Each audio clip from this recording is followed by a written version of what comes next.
Bom dia, tudo bem? Hoje falaremos sobre a igreja em Tiatira. Essa é a quarta igreja do Apocalipse. Você pode ler esse texto no finalzinho do capítulo 2, versos 18 até o verso 29 do capítulo 2 do livro do Apocalipse. O período da igreja em Tiatira vai do ano 538 até o ano 1517. Esse foi um período sombrio da história do cristianismo. Precisamente no ano 508, o imperador Clovis, ele era imperador dos francos, ele converte-se ao cristianismo. 30 anos depois, os francos colocam seu exército sob o domínio do Papa, na época o líder geral do cristianismo. Esse desejava utilizar o exército francês, ou exército dos francos, para livrar ali a Europa, em especial livrar Roma, da invasão de tribos bárbaras.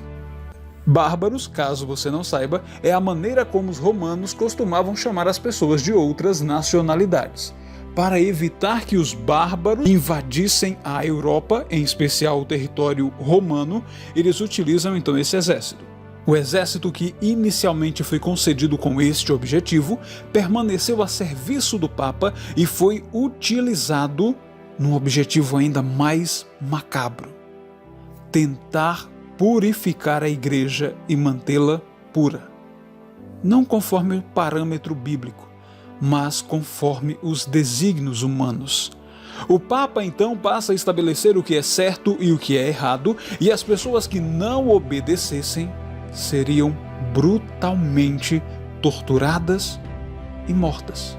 Durante esse período, a Igreja Romana reinou sobre os cristãos.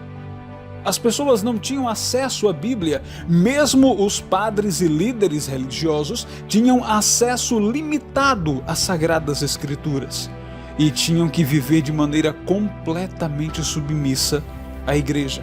A própria missa passou a ser celebrada em latim. Assim, as pessoas não compreendiam nem mesmo a leitura do texto bíblico e a sua explicação. O período da igreja em Tiatira foi um período doloroso na história do cristianismo. Foi um retrocesso em todos os sentidos. Aqui percebemos que quando ocorre um retrocesso espiritual, ocorrem diversos outros retrocessos em muitas outras áreas. Na economia, na expectativa de vida, na saúde. Foi nesse período que a peste bubônica devastou a Europa. As pessoas estavam tão submissas à igreja, à religião, que nem sequer poderiam questionar, nem sequer poderiam dialogar de maneira contrária. A ciência não avançou, a religião não avançou, o conhecimento não avançou. Os historiadores costumam chamar esse período de Idade das Trevas.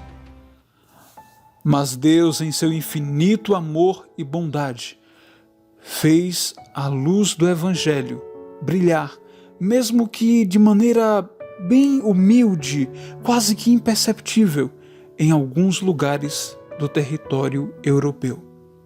Exemplo disso, nós temos o teólogo John Wycliffe na Inglaterra, temos John Hus, temos Jerônimo de Praga e temos também Martinho Lutero lá na Alemanha. Sabe, a palavra de Deus, ela começou a ser estudada, embora que não por todas as pessoas, por um grupo bem seleto da sociedade.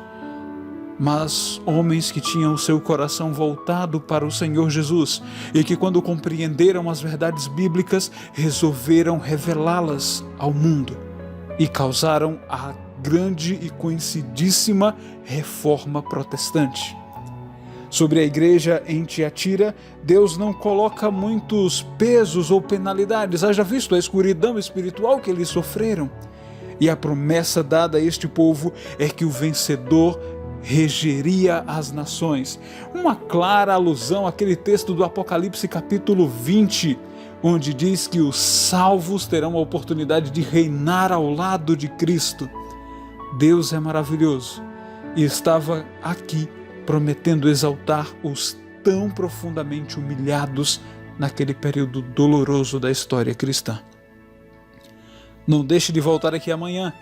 E estudaremos um pouquinho mais sobre a igreja em Sardes e sobre a reforma protestante. E não deixe também de espalhar a luz do Evangelho.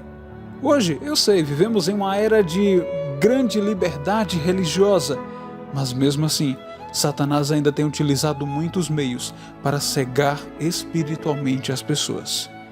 Propague a luz do Evangelho em meio às trevas espirituais. Que Deus te abençoe. Até amanhã.